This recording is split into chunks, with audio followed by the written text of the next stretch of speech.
Hey, it's Ember. Imagine you've been given a pass to walk the most beautiful walk you could ever imagine. A place where you receive every kiss that you were always meant for. The laughter of your children reaches your ears in a way that you hear in your bones. The smell of rain over the earth is enchanting to your soul at the deepest satiating place.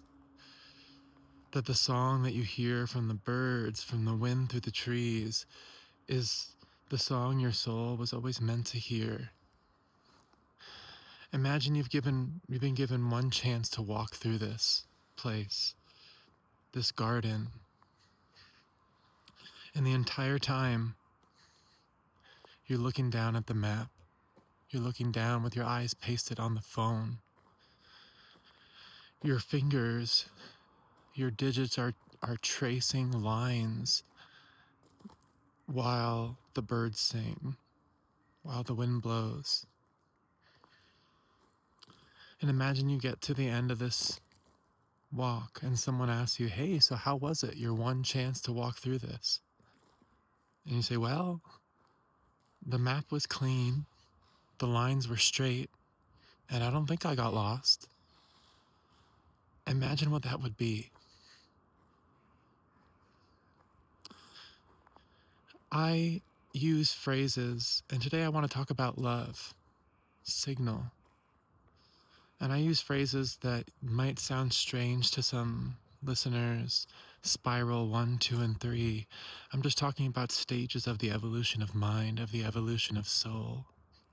And so spiral 1 would be closer to animal consciousness, where for example, imagine like a bird song in a mating call. A bird calls out, another one hears it. It's like a pure sine wave. There's no second guessing, no intellectual shielding, no debate, no, well, my family wouldn't approve of this, no, it's not the right time, my bank account's not full enough. It's, I hear the song. Let me go over there and show this other bird what my love is, right? And so then that would be like the initial stage. I represent it by a triangle with a sine wave going through it. And then over time, we placed ourselves and corralled ourselves within walls. And what imprinted our 100 billion neurons, what imprinted our daily experience was the map. The map of reality that we needed from what I like to say is the butcher, the baker, the candlestick maker, where we constantly tell ourselves, oh yeah, this is me. I exist within some sort of mechanized assembly line of culture. And in that cultural medium, not that it's inherently evil or bad in and of itself, but when it becomes stained glass that we can't see through, it does something to our hearts. We forsake signal. We forsake our own signal. We forsake the frequency mechanics of reality. Reality is relationship.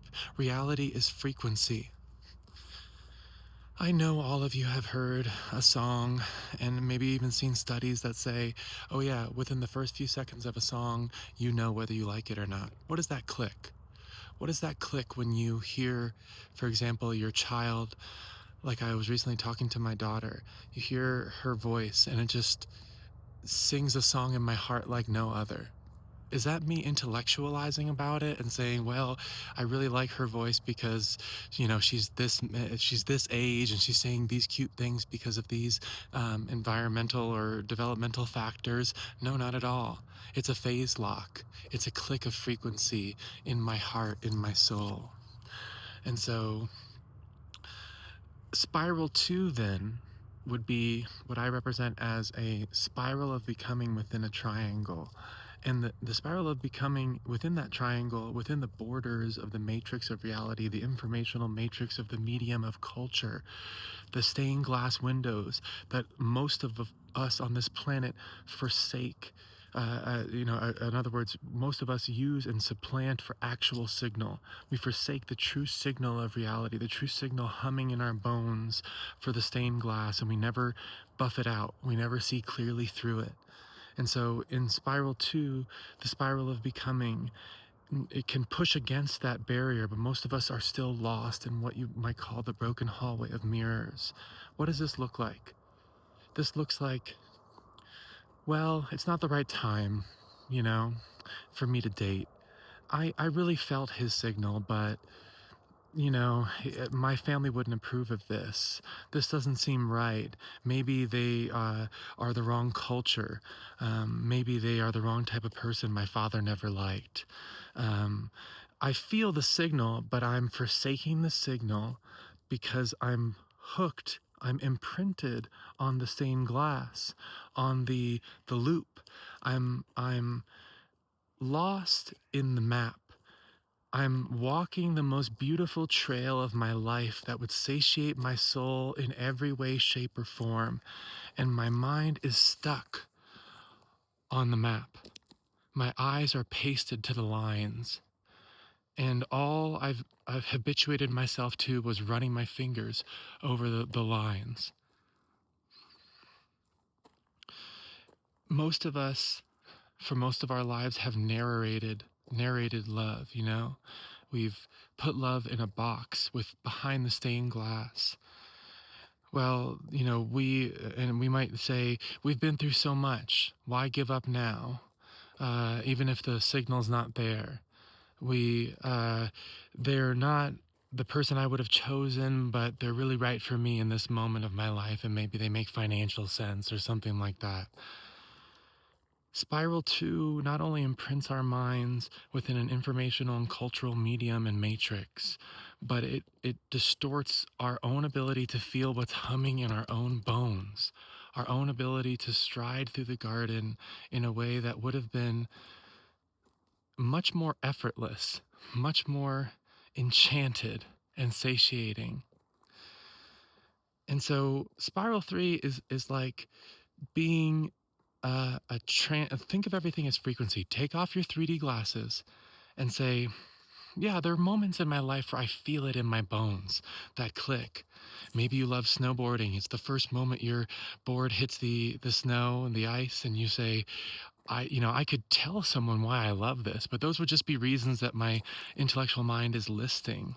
It's not what hums in my bones. That I'm just trying to touch. Almost as if the top of the rug, the 3D glasses, it looks like you've cleaned your house. Oh yeah, I definitely vacuumed that rug. But underneath there's all this dirt that we've never looked at. And if you don't pull up the rug to look at the frequency threading underneath, it can make you sick because you can no longer feel your own signal, and you're not navigating life like the bird listening for the song. You're navigating life from the map, and your eyes are pasted down on the lines. And that means when you get to the end and someone asks you, you're not going to mention the beautiful smells, the textures, the ways that your soul sung. But in other words, you're going to say, well, the map was clean. And so imagine that you are like a radio that not only emits frequency, but it imbibes it, not only sends it out, but receives it. And if that process is supplanted by the stained glass, if you are stuck behind stained glass that you can never truly make transparent, that you can never truly see through, then you're not allowing for that signal transference, your reflection of the one light, the one root tone to come all the way through and then be transferred out. And so in love, what is this like? I say symbiotic, syncretic harmony. Symbiotic because when the two signals match, when you hear that song from the other, your mind doesn't jump to narration. Your mind doesn't loop into concept. Your mind says, this is what I was made for. This is what I was born into this world for. To love in this manner, to phase lock with that frequency, if you hear what I'm saying. And so symbiosis would be creating a dance of frequency that's truer clearer, less distorted than the sum of its parts, because when those two frequencies match, when they click, they create this symbiosis, this song like two instruments in a jazz band, that when they match, the sound it becomes richer in a way that only happens when harmony happens. Syncretic is the click. Symbiotic, syncretic harmony, when the two frequencies match. That's how we need to walk through this garden. That's how we need to hold our hearts open to the frequency of love. That's what Spiral 3 is all about. It's about, you know how you're going through a radio and you turn the dial and you hear static, static, static? You're not narrating the static, you're feeling it hum in your bones. Do you remember? Do you remember that signal? The one that didn't put love in a box? The one that didn't put love behind the stained glass? The one that you feel deeply in your soul, heart, mind, soul? It's like all of reality is relationship. All of reality is frequency. The one became many so that I may know myself. It's like we're all playing in a band to a root tone, alpha, omega, you might say, eschatological beginning and the eschatological end. And when we not only hear our own signal through that root tone, in relation to that root tone, in reflection, again, the one became many so that I may know myself, trying to discern signal at a cosmic scale through the collective evolution of the harmonies of creative conscious reality. We can not only feel our own tone, which is what we forsake when we get stuck in Spiral 2, when we get stuck behind the stained glass. Imagine walking through the most beautiful garden you could ever imagine, and the entire time you're tracing lines. So you not only forsake your own signal, but you forsake your ability to feel the signal of love, the signal of what hums in your bones as a match, both in love for a partner, love for family, love for friends, love for relationship with reality. Imagine that. Imagine giving that away, your one chance.